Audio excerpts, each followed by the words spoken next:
What I'm about to tell you is crazier than any corporate drama you've ever binged on HBO. We're talking about a real life business thriller from South Korea that makes succession look like a slow Tuesday. The main players, the SK Group, the second biggest chaebol in Korea, and a nearly bankrupt chipmaker that within 14 years turned into a global semiconductor monster. That company is SK Hynix. Roll the clock back to 2012. That year, SK Group announced it was dropping $300 billion to buy a dying chip firm called Hynix. The moment the news hit, the entire Korean business community lost its collective mind. The critics went nuclear, they laughed out loud and said, "Did SK Group just lose its damn mind?" Why the outrage? Because back then, the memory chip market belonged to one king, Samsung. Samsung was untouchable, they ruled the world. Who would be stupid enough to challenge them? And Hynix, they were drowning in debt, stuck in a financial swamp up to their eyeballs. Every single analyst called them a hot potato. No one wanted them, no one dared touch them. Everyone thought they were already dead and buried, but here's where it gets insane. 14 years later, this same company, because of one ridiculously early prediction, that data would become the next oil, completely flipped the script. They skyrocketed to become one of the most valuable semiconductor companies on planet Earth. And in the latest AI computing war, they absolutely smashed Samsung, grinding the top dog into the pavement like a cigarette butt. Every time you fire up a game on your phone, scroll through Instagram, or watch a YouTube video, one of the core forces handling that massive flood of data is a memory chip from Korea. And among all the memory makers in the world, SK Hynix's story is the single most dramatic comeback in semiconductor history. What did they go through? They started as a money pit inside the Hyundai Group, got kicked out to survive on their own like a stray dog, teetered on the edge of bankruptcy for years. And then, boom, the AI era hit and they shot to the top like a rocket. This isn't just a win for a certain technology. It's a decade-long all-or-nothing bet that actually paid off. It shows how a company can ride out brutal market cycles and tech storms to grab control of its own destiny. Now, let me break this whole insane ride down for you. From start to finish, no cuts, part one from dead company walking to too big to fail. First, you need to know where SK Hynix came from. Rewind the tape to 1983. Chung-Ju Young, the founder of the Hyundai Group, decided to jump into the semiconductor memory game. This old school hard, charging guy wanted to compete with Samsung in every single field. He hated losing with a passion. So he did something crazy. He took all the money from building buildings and selling cars, and he poured it into a new company called Hyundai Electronics. With the Korean government backing him and dumping in cash like there was no tomorrow, Hyundai Electronics grew fast. Really fast, becoming the #2 semiconductor company in Korea. For a while, people actually thought they might challenge Samsung's top spot. The whispers in the industry were real. Finally, someone is daring to go after Samsung, but this aggressive go big or go home style planted the seeds of absolute disaster. And those seeds would sprout at the worst possible moment. Then came 1997. The Asian financial crisis hit Korea like a sledgehammer to the skull. The economy was flat on its back. Big companies were crumbling left and right. And Hyundai Electronics, already buried in debt, was the first to fall apart. The cracks turned into canyons. It got worse, much worse. In 1999, the Korean government, desperate to keep local industry on life support, forced Hyundai Electronics to pay a crazy, inflated price to buy another failing chipmaker, LG Semiconductor. After these two train wrecks merged, their combined debt hit $140 billion. Let that sink in. That's a monster that dragged the entire Hyundai Group down into the fiery depths of hell. Then the dot-com bubble burst. The memory market got flooded with supply, and prices crashed by 90%. Under this double assault, financial crisis hangover and tech wreck, the Hyundai Group finally broke. It couldn't stand. In 2001, they made a painful last resort choice. Cut the semiconductor division loose, rename it Hynix Semiconductor, and let it die on its own. Good luck, you're on your own now. What did the industry say? They gave it 4 words: delayed death sentence. That's it. Everyone said the company was just postponing its own funeral. A company with negative assets in the tens of billions of dollars, core tech that Samsung stomped on like a bug, and no rich parent to save it. No one, not a single person, gave them a chance to survive. But Hynix showed something else, something primal. They showed insane survival instincts. For the next 10 plus years, like an orphan fighting in the streets, they did 2 things. First, they sold off every single non-core asset and cut costs to the bone. We're talking saving every dollar, every penny. Second, and this is the kicker, even when the market was at its worst and they had zero cash, they kept investing in research and development. They held on to hope like a drowning man holds onto a lifeline. Why? Because Hynix management knew the real truth. Cutting costs might keep you breathing for a few more quarters. Sure, but without your own tech moat, without critical technology that no one can steal, you'll get dragged back into an endless, bloody price war and get slaughtered like a pig. So no matter how broke, they never ever stopped research and development. That discipline would save them. Part 2, the wild prophecy of data as oil. Fast forward to February 2012. Hynix finally found its white knight, the SK Group. All eyes in the global tech world were on this deal. Everyone asked the same question, what the hell is SK thinking? The chairman Shaitai I stood completely alone in the boardroom, fighting off a tsunami of opposition. Why the hate? Simple. To most people, buying a debt-ridden, second, rate memory company was pure, unvarnished insanity. You'd have to be nuts. But Shay saw it differently, radically differently. He wasn't betting on a quick turnaround. He was making a much deeper, much bigger, almost philosophical call. He said something that later became legendary in the semiconductor world. He said, and I'm quoting, "I'm not betting on Hynix. I'm betting that data will become the next oil." That was his reason. That was the whole bet. He believed we were entering an era of explosive, mind-bending data growth. Smartphones were spreading like wildfire. The internet was getting faster by the year. Every human on Earth was creating data constantly. Massive data would create massive demand for storage, and semiconductor memory, the absolute foundation of data storage, would become like the oil, water, and electricity of the data age. A superwave was coming, bigger than anyone understood. That prediction turned out to be so accurate it's almost creepy. The same year he bought Hynix, September 2012, an AI model called AlexNet blew everyone's minds at a major image recognition contest. That event is now seen by historians as the exact moment the AI era kicked off. People later called that year the dawn of AI computing. Shay was early, freakishly early, but Shay saw an even bigger picture, not just from Hynix, but from SKS existing businesses. What were SKS core businesses?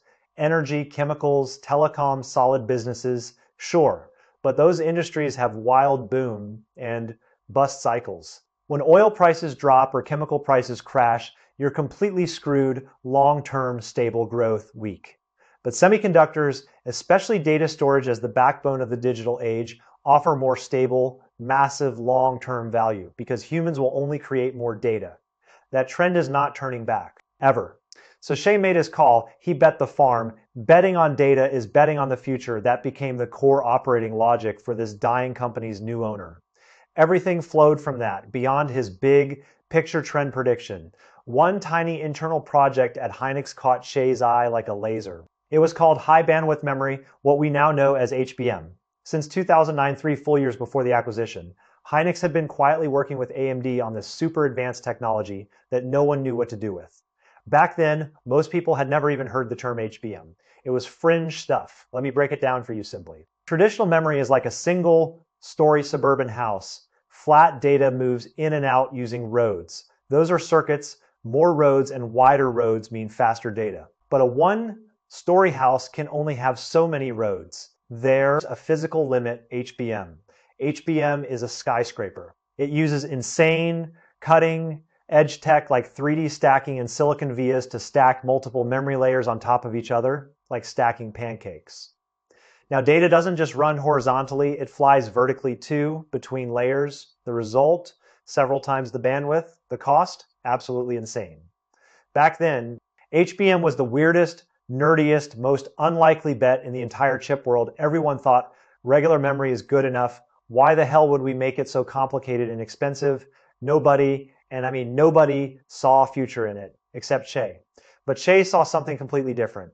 He saw the only chance Hynix had to win. This is what strategists call a dominant strategy in game theory. Look at Hynix's situation. If they played it safe and followed Samsung like a puppy, making the same old boring memory products, they would never recover. That was slow suicide, death by 1,000 cuts. The only way out, pick a brand. New field that might explode in the future, maybe 5, 10 years out, build a technology wall so high that no one can climb it, and make a comeback that way. That's the play. So Shea gave the order. He poured SK Group's resources, millions, then billions, into HBM development, and he said something brutally aggressive inside the company. I want you to hear this. He said, even if HBM turns out to be the wrong path, we're going down that path anyway. Because if we do nothing, we die for sure. If we do this, at least we have a chance to live.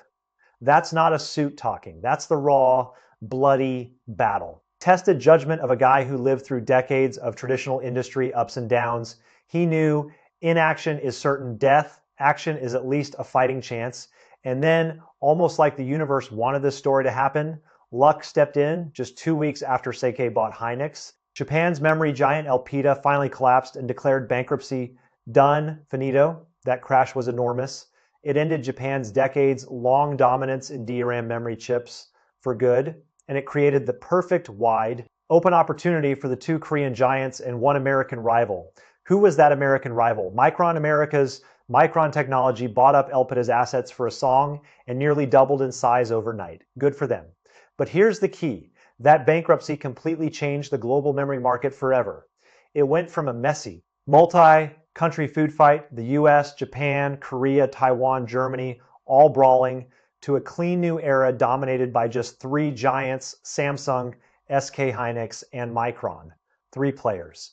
That's it. What did that mean in plain English? It meant the end of suicidal price wars, those death spirals where everyone sells at a loss just to crush the other guy.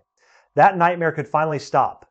Market order was rebuilt, stability returned, and most importantly, research and development budgets were finally safe. Companies could invest without fear of being undercut to death. Hynix officially changed its name to SK Hynix. And in that very same year after the acquisition, I want you to mark this, the company miraculously turned a profit. A profit from the edge of the grave to black ink. A later executive recalled it perfectly. He said, if Elpida had lasted just 2 more years, SK Hynix cash would have run out completely before HBM matured. They were that close 2 years. See, timing, vision, and guts. You need all 3. Miss one, and you're dead. Part 3, from total obscurity to epic. Insane growth. If the first 10 years after the acquisition were about quietly building technology and market position, the boring hard work in the trenches, then the AI computing explosion is what shoved this company onto the world stage like a rocket. In 2013, HBM was officially made an industry standard by JEDEC, the global standards group that matters. That was a huge, underappreciated milestone. The whole industry was now looking at this tech and saying, okay, this is real. But the real game changer, the moment that moved HBM from the laboratory to mass production, from nobody cares to everybody fights for it, was when Hynix successfully hooked up with the absolute king of AI chip design, NVIDIA Jensen Huang's crew. Early on, Hynix just supplied NVIDIA for mature, boring products, graphics card memory, nothing special. Back then, no one saw HBM's real potential. It was still a niche within a niche. Then came the real pivot around 2020 by that year. Training giant AI models had become the main battlefield in tech. What are giant AI models? Things like ChatGPT, massive neural networks that need to process astronomical, almost unbelievable amounts of data. The bandwidth demands blew past everyone's wildest expectations. Traditional memory, it choked. It couldn't handle the load, period. And right at this critical make or break moment, get this, Samsung's top executives made a massive, catastrophic misjudgment, a serious head scratching error. They thought AI and high-performance computing would create only very slow growth in HBM demand. They blew it. So Samsung did something that looks incredibly, painfully stupid with the benefit of hindsight. They shrank their HBM team. They moved their best people back to stable, boring. Traditional memory products, the cash cows, they played it safe. That, my friends, is the old corporate disease, clinging to the present, afraid to bet on an uncertain future. It happens to giants all the time. They get fat and happy and miss the next wave. They did the exact opposite. Not only did they not shrink, they expanded. They grew their HBM research and development team from a handful of people to over 1,000 engineers. 1,000. And they poured even more resources, billions of dollars, into packaging and stacking technology, the really hard stuff. In July 2020, Hynix successfully mass produced the HBM2E chip, They solved the two biggest technical headaches that had killed everyone else: heat dissipation, keeping the damn thing from melting, and manufacturing yield, getting enough good chips off each wafer. They cracked the code later that same year, months later. Samsung and Micron finally started catching up, producing similar specs, but months matter in this game. Months are an eternity. You know what that short time gap did? That 6 to 12 month lead gave SK Hynix an absolute crushing first mover advantage. Think about that. And that advantage got them the validation of the single most important customer downstream, AI king NVIDIA. Hynix landed the core HBM supply deal for NVIDIA's H100 series AI servers, the absolute hottest product in tech. That order was worth a fortune, billions. And it locked NVIDIA into Hynix for years. So technology breakthrough turned directly into market dominance. That's how it works when you get it right. Then came the bomb in late 2022. OpenAI dropped ChatGPT on an unsuspecting world. The world went absolutely, completely nuts. The AI computing revolution exploded overnight. Demand for high-performance memory went through the roof. Instantly, supply couldn't keep up. Who had the strongest HBM mass production capability? Who had already solved the hard problems? Hynix. So what happened? They made money hand over fist, sitting on a gold mine. They became one of the biggest, most undeniable winners of this entire AI frenzy, pure, unadulterated victory. By 2025, Hynix had completed development of the next generation HBM4 chip and built its production system. They didn't stop, they kept pushing by 2026. They released an integrated heat, spreading HBM chip, finally solving the overheating problem that had plagued stacked chips for years. More innovation. Do you understand how much more important HBM is than traditional memory? Its price and profit margins are many, many times higher. We're talking orders of magnitude. In this fastest growing niche market in all of tech, Hynix once gobbled up over 50% market share. Basically a monopoly, they dominated and they're deeply strategically locked in with NVIDIA. The two companies together are defining the global AI chip architecture. When NVIDIA designs a new AI processor, Hynix is in the room from day one. That's power. How far are orders booked out? I want you to hear this. Years into the future, major business media reported that SK Hynix entire production capacity, every single chip they could make, was already pre-bought by NVIDIA, Google, and Microsoft Hive. End product demand is locked in all the way to 2029. That's 5 years from now. Think about that. You cannot buy one of these chips today, even if you wanted to. You'd have to wait 5 years. That's pricing power. Of course, global capital markets took notice, and they went berserk from early 2025 to mid-2026. SK Hynix stock went absolutely vertical. It rose so much it made you question reality, up hundreds of percent by May 2026. Their market capitalization officially crossed $1 trillion. Let me repeat, $1 trillion. That made them the third memory company in the world after Samsung and Micron, and the second in Asia to hit that insane milestone. You can see the insane wealth effect just from how regular Korean people reacted. It's hilarious and telling. A Korean comedy show joked, and I'm paraphrasing, if someone in a Hynix employee uniform walks into a luxury store, the staff will bow 90 degrees and shout, "Lord Hynix, welcome." It's a joke, but you feel the vibe. That's reverence. And in the dating and marriage market, even crazier. People used to think marrying a doctor or a lawyer was the ultimate prize. Not anymore. SK Hynix employee has crushed doctors and lawyers. It is now the #1 fantasy for every single mother looking for a daughter-in-law or son-in-law in Korea. True story. But this is the wildest part of all, their internal profit sharing plan.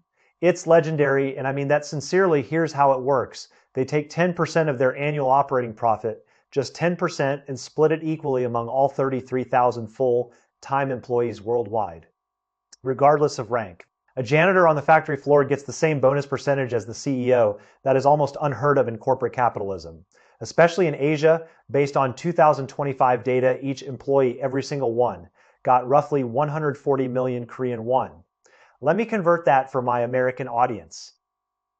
At the exchange rate then, That was about 250,000 US dollars, $250,000 per employee as a bonus on top of their regular salary, way more than the usual bullshit system, where executives take the huge slice and regular workers get crumbs, right? This is revolutionary. And here's the kicker. Their arch rival Samsung's chip division, their profit distribution system was so backward, so unfair, so outdated that their union nearly went on a massive disruptive strike. Eventually, Samsung management was forced to match Hynix standard and set up a 10-year bonus pool just to calm the workers down. You see the power shift. One company's bonus system turned into a strategic nuclear weapon against its bigger, richer competitor. That's how far SK Hynix influence has spread, way beyond technology. Into every corner of Korean society, part 4, the glory after 40 years was prepared long ago. All right, let's step back from the fireworks and review the big picture. What's the single most mind-blowing part of SK Hynix comeback? To me, it's the clear, unbroken, almost stubborn line running through everything. This company continuously, relentlessly, and against all common sense, bet everything on the future, not on next quarter's earnings, on the future. Way back in 2009, 15 years before the AI boom, when HBM was just a vague idea on a whiteboard. When no one even knew if it could ever make money, Hynix had already started research and development for years. When most people saw no market and thought it was a waste of shareholder money, their research team never disbanded, not once. They kept the flame alive. In 2012, when the company was running out of cash for daily operations, when they could barely pay salaries, the new owner, Shatai, won against every advisor's warning. Still protected this technology path with no visible end in sight. Think about the guts that takes. That's not just vision. That's an entrepreneur betting his own reputation, his family name, and his entire group's future on a dream that might never happen. Most people fold, he didn't. And on the eve of the AI explosion, roughly 2018 to 2020, when Samsung's management hesitated, pulled back, and shrunk their HBM investment to protect their old safe business, Hynix did the opposite. They accelerated, they poured money into mass production technology when everyone else was scared to death of a downturn. Behind that decision is one core brutal question: is the future worth going all in for? Hynix's answer was yes. A loud, defiant yes. Samsung's answer then was no, a quiet, comfortable no. And history, the market, the stock price, the trillion-dollar valuation has already given its final, undeniable verdict. Today, SK Hynix is an absolutely irreplaceable, unavoidable node in the global AI chip supply chain. You cannot build a state of the ART AI server without their HBM, period. Their product isn't just memory anymore. It's a performance accelerator for the entire information architecture without Hynix HBM. Nevada Idios AI chips, the best in the world, would lose half their power, half. In 2026 at NVIDIA's GTC conference, the Super Bowl of AI, founder Jensen Huang pointed at a prototype server running Hynix HBM4 chips, looked directly at Shatai 1 and said, in front of the whole industry, you guys are perfect. This is the future. In that moment, everyone in that room felt it. That feeling of finally being seen, finally being validated by the entire world after more than a decade of agonizing waiting, endless mockery from analysts, and countless moments of near despair. That's the payoff. How complete was this 14-year comeback? I'll give you one word: beautiful. Just beautiful. Remember Che's classic line from 2012, data will become the next oil. Oil shaped the industrial dominance of the last century. Whoever controlled oil controlled the world. That was the American century, John D. Rockefeller, the Saudi fields, the tankers, the wars. Data is defining the coming AI civilization. Whoever controls data storage and computing power controls the future. And right now, a Korean company that was almost dead is sitting at that control table.